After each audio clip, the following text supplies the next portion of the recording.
What the hell? It's JLL, that Gnostic teacher on the internet. It's January 3rd, and I'm back to talk to you about advocating violence. Now, this is just a brief orientation talk leading into what's coming, and I advise you it's coming really, really fast. In the next talk, I'll introduce you to the term, the Charlotte working. Charlotte as in a woman's name, working.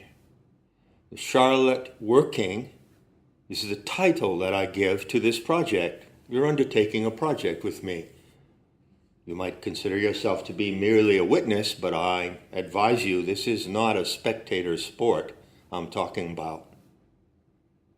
There is a challenge to engagement here. There's an offer to engagement in the Charlotte working, which is the first act of Gaian Tantric magic to be performed publicly before the eyes of the world. What things are named is extremely important in magic. Magic is to a certain degree an act of naming. So I will take meticulous care in the forthcoming talks to give you the proper terminology, or in shamanic jargon, the correct syntax for following this performance of magic, and also, if you choose to do so, if you care and dare to do so, to be engaged with it. But right now I want to offer a little bit of guidance and orientation by talking about the subject of violence and advocating violence. To do so, I will recite a little verse, a kind of an incantation that goes around in the bands of kalikas. Kalikas, now there's a name. A kalika is a warrior in the party of Kali. Kali represents many things, but in one particular and focal aspect, Kali represents the rage of the planetary animal mother, the rage of Gaia Sophia. So if you wish to be an instrument and agent of that rage against the predators, parasites, psychopaths, and enemies of life, then you can call yourself a kalika. There are particular requirements, strict and rigorous requirements for joining the band of kalikas, and I'll be cluing you in on that as these talks proceed over the next 2 weeks. So as I was saying, there's a little verse that goes around among the kalikas, and it runs like this. Do not call for what's to be done. Do what thou wilt, and it harm none, except those who do commit harm and deceit, whom now you see in the throes of defeat. Kalika warriors, hear the cry, amor fati, do or die. So amor fati is a Latin term meaning love of fate. Amor, love of your fate, fati. And to love your fate is kind of a rule among the Kalika warriors. It's kind of part of the code, the Kalika code. So you'll be hearing more about this in the course of the talks in which I unpack the Charlotte working before the eyes of the entire world. Imagine that. Well, it's bound to be entertaining, if not anything else. Just let me talk about the first 2 lines here. Let me offer some commentary. This is a brief orientation talk. We get into the particulars of the technique of magic and the execution of this killing spell immediately following. Do not call for what's to be done. do what thou wilt, and it harm none. Now you might recognize that second line, which comes from what is called the Wiccan Creed. The Wiccan Creed is a statement of dubious provenance. I don't know when or where it originated. I don't know how ancient it is. Quite likely that it's contemporary with the Wiccan and pagan revival of Gerald Gardner and others in the early part of the 20th century. What was that? The 1930s or so? Dion Fortune, Gerald Gardner, and so forth. Anyway, the Wiccan Creed has a line in it, do what thou wilt, and it harm none. Now bear in mind that the Thelemites of the Crowley movement took the do what thou wilt part, and they disregarded and it harm none part. But all in all, both parts are integral, and they ought to be always stated together. A way that I would paraphrase the Wiccan Creed for the purposes of the present adventure goes like this, and you can consider this to be a statement of the KALIKA Code, the KALIKA Warrior Code. No harm intended except to those who intend harm. You get that? Simple. Simple and elegant syntax. No harm intended except to those who intend harm. So you see that I modified the Wiccan Code in that little recitation by adding the third line. Do what thou wilt, and it harm none, except those who do commit harm and deceit. So this is a code, a simple and direct code of action. Now I'd like to point out that this code is meaningless, and it's an empty recitation. It's a mere pretense. It's another act of make-believe, just another act of make-believe, unless you have the capacity to back it up. So if I stand in front of you and I say, hey, I'm a KALIKA warrior and this is my code, no harm intended except to those who intend harm. It's just blowing wind in the wind unless I am capable of inflicting harm. Unless you are willing and capable of inflicting harm, then you can't be a KALIKA warrior. Because listen to what the code says. Hey, I don't intend harm to anyone. Well, that statement is only meaningful if I'm capable of committing some real harm. Physical damage up to the point of murder. If I am actually physically capable of doing that through force and skill or through a weapon that I possess, be that a 357 Magnum or a magical spell, those are both weapons, well then I can stand my ground and I can say, yeah, no harm intended. I could do some serious harm at any time, but I don't intend to, except to those who intend harm. Then that engages me as a warrior. So you get the sense here of a kind of ethical structure. There's an ethical and moral structure around what I have called, many years ago now, contra-violence. Contra-violence. What is contra-violence? Well, one way you can define it as the violence that is executed as a deterrent measure against those who commit violence in an immoral and destructive manner. So it's using violence against those who are violent. You can also define contra-violence as the use, and listen closely to this, the use of violent intention, but not overt violent force. Now, would you like to have an example of that? The use of violent intention. What is violent intention?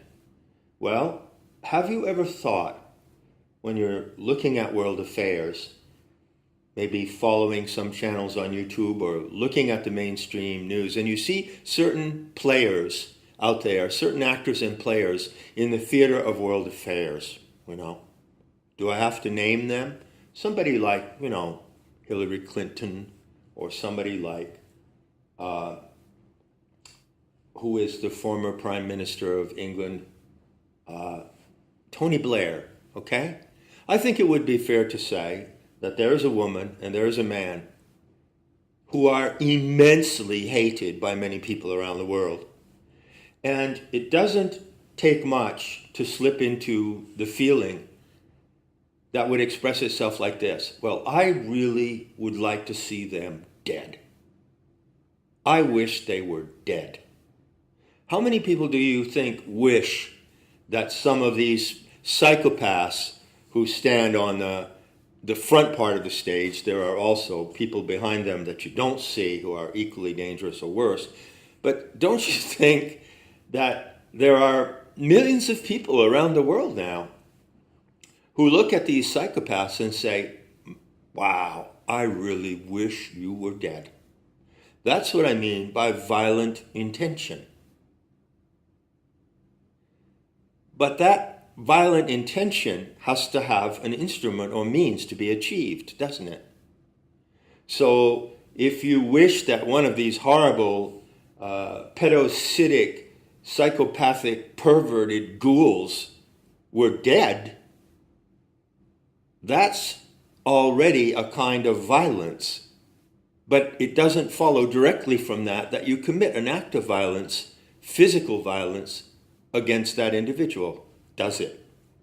I want to make it very clear that I am not advocating the act of physical violence against anyone. Not physical in the sense of using fists, kicking them, choking them, putting a plastic bag over their head. Not physical expression of violence in the sense of stabbing them or using a gun or poisoning them or hiring an assassin to kill them. Absolutely out of the question. You can rule all of that out. That has nothing to do with the project that I'm proposing here. What I'm proposing is to take the force of violent intention and channel it into a magical act. In that way, that intention, that feeling of pent-up rage against the state, against the machine, against the system, against the predators, that feeling of pent-up rage does not remain stalled in a status of impotence. It's impossible to count, calculate, or even estimate the number of people in this world who are carrying that kind of pent-up rage. And within that pent-up rage is the medium of Kali, also the medium of Bhairavi and other Dakinis, which are infernal forces of the Aeonic Mother. The Aeonic Mother is like an animal, like a leopard mother or a lion mother, capable of enormous rage and enormous violence. And Kalikas are the instrument of her rage, and they express her violence, but they do it in a particular way. And there's a framework of morality and ethics that supports what they do. I call it Gaian ethics, for lack of a better term. You will see that on the Kalika War Party site, it says at the bottom of the landing page, this site contains the method and morality for eliminating psychopaths and the enemies of life from this world. It contains the method and the morality. The method and the morality go together. Now, the great problem in the human drama on Earth today is that the morality for the correct use of violent intention has never been stated. It's never been defined. And so those who carry pent-up rage and who carry a violent intention have no way to enact that violent intention apart from taking action violently. And I want to make it absolutely clear that I am not advocating to take action violently in that way, in the form of physical expression of violence or the use of a weapon. So I want to point out something, by the way. There are a lot of really interesting nuances and really fascinating considerations that come into play in the orientation to contra-violence. The Charlotte working is an act of contra-violence. It uses violent intention, but channels it in a particular manner. You see? Now I want to point out that in phrasing it in this way, in giving you this orientation, I'm sure that to some minds, it comes very close to John Lash saying that he advocates violence. So does he really advocate violence? I want to make it really clear. Do I really advocate violence? No, and yes. I do not advocate violence along the lines of risking your life to go out and take out some predator or psychopath who's out there on the world stage causing untold harm. No, absolutely not. Nothing in the KALIKA Warrior Code includes suicide missions or kamikaze missions. My intention is to teach you and show you by demonstration how to channel violent intention. And I'm assuming that many of you have this violent intention and you don't know where to go with it. Do what thou wilt, and it harm none. Never use your violent intention to harm anyone except those who, in their own way, cause harm and perpetrate harm. This is part of the Warrior Code. Now you'll note that my answer was both no and yes. So you may wonder, in what instance do I consider it not justified? You'll never hear me use that word. And I don't need to justify or legitimate anything I say, nor anything that I now intend to do. So get real clear on that. But I did say no and yes. So in what cases do I consider it right, not righteous, right and necessary to physically enact and express violence? Well, many, many instances of self-defense and of defense of those who are unable to defend themselves. Certainly, if there was an instance, and I had an instance like this once a long time ago in Buena Vista Park in California, where I was taking a walk and I came upon an attempted rape. You see, and I intervened. If you happen to be in a situation where you saw some pedophile, as they're called, I call them pedocytes. A pedocyte is a human parasite that preys on children. Pedophilia means love of children. It's a bad term, okay? If you were to come upon a situation where it was flagrantly obvious that a child was being abused, a child was in danger, if I were to come upon such a situation, I would not hesitate to use every force in my means, including my bare hands, to take out and terminate the perpetrator. Yes, terminating the perpetrators is an obligation of any decent, self-respecting human animal. So, yes, I do advise the correct expression of violence in the cause of self-defense. Want to make that really clear. But we're not talking about that in the Charlotte Working.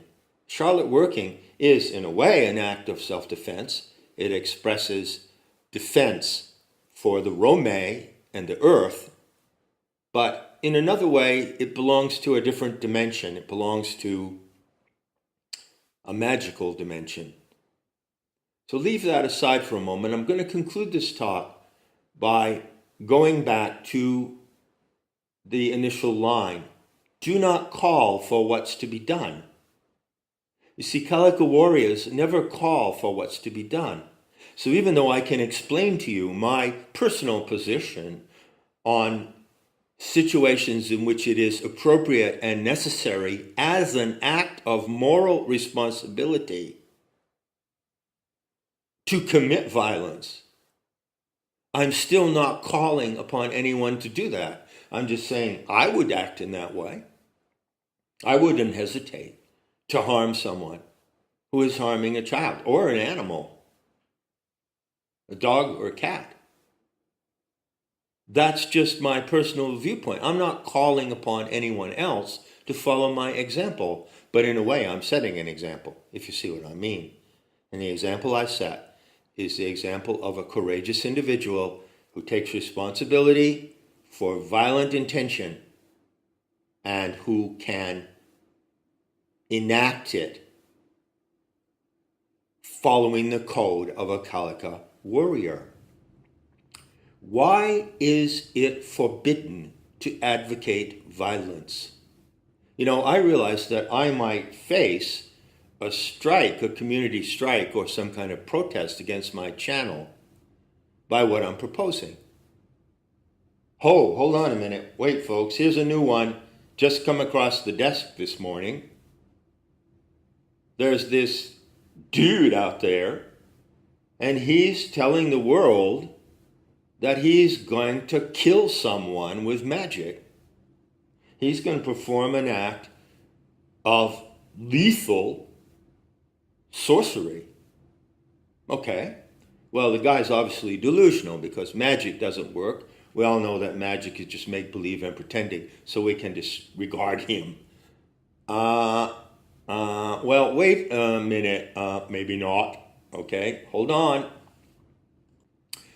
You know, honestly, folks, I don't really know if my open statement of threat display and my claim that I intend to demonstrate killing by magic publicly would be taken by those who are listening to these YouTube uploads and those who are monitoring YouTube and the other internet media would be taken by them as the equivalent to advocating violence. It could be, in that case, they could try to shut me down. It's possible. But I just want to make something clear. It doesn't matter what I say, of course. Even if I presented my case for an act of killing magic in the most eloquent and rational manner, it has nothing to do with whether or not they choose to shut me down. You know that. So their criteria are bullshit, and their methods are completely dishonest and unfair. So forget about it. You know, there's nothing, you can't prevent insane people from acting in an insane manner. But I'll tell you what's the most insane thing of all, and I'm going to conclude on this note.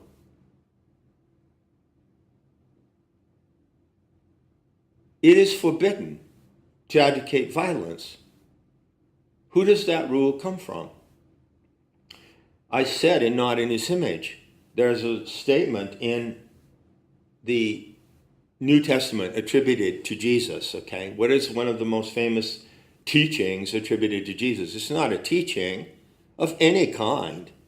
It's just a command, okay? Resist not evil.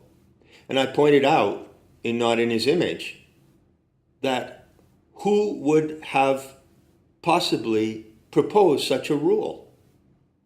Well, it seems to me that it's the evil ones who proposed the rule to resist not evil. Likewise, it's those who commit violence and terror and use many, many forms of violence and fear who declare that it is forbidden to advocate violence. See that? Why do they forbid you to advocate violence? Because to a huge, huge measure, those who do commit violence, who do commit harm and deceit, whom now you see in the throes of defeat, they are cowards. They are cowards, and they could not stand up in an honest fight. So in order for them to perpetuate their form of violence, the planetary predators, the parasites, the deceivers, in order for them to perpetuate their agenda using violence, they have to turn around and make a statement. Well, you are forbidden to advocate violence. You who might resist our violence toward you are forbidden to advocate any kind of violence. The reason being, which they will never say, they couldn't stand up to it. They couldn't stand up to some of their own medicine. And I have to tell you, I don't like to predict, but I can say with great joy and pleasure that there's a really big dose of some of their own medicine coming their way in 2018. And what I'm doing with the Charlotte Working is putting a particular spin on all that violence and rage that is stewing in the pressure cooker of the human psyche, and giving it a direction and giving it a purpose. Finally, just to close this orientation talk, I'd like to make a really important point, and I'm going to reiterate this point as the demonstration proceeds. Yeah, it's true that I am going public to say that I am going to execute a magical spell. I'm going to cast a killing spell. I said that, right? Is that enough for the YouTube censors to come in and shut me down and close my channel or do whatever they do in their game? Maybe it is. But I ask you to bear in mind that I haven't said anything about anybody who might be the target of this spell, have I? So what am I really advocating? If I don't say, I'm going to conduct a killing spell with George Soros as a target. That would be like going to the county fair and throwing darts at I don't even want to say an animal because I love animals and I can't compare George Soros to any animal. But say that George Soros is like this puffy gas bag with the last, breath of life coming out of him, hung up from a rope, and you go to the carnival booth in the county fair and you throw darts at that old gas bag. That would be the equivalent to putting a death spell on George Soros. But I'm not putting a death spell on George Soros or anybody of that sort. I have not chosen the target. So, what do you make of that? Need you to think about this, and there's more coming soon. Need you to apply your Snoopy skills, and also need you to apply your mischievous and ingenious Rome talents to work through some riddles. So prepare for some riddles, and always bring your highest attention to what I say exactly as I say it. For instance, if I say, I did not choose the target, that's not equivalent to saying that there is no target. So listen closely to what I say and enjoy this adventure. And until the next time, as ever, heed the obvious and hold to correction. There's your best chance for a future worth living.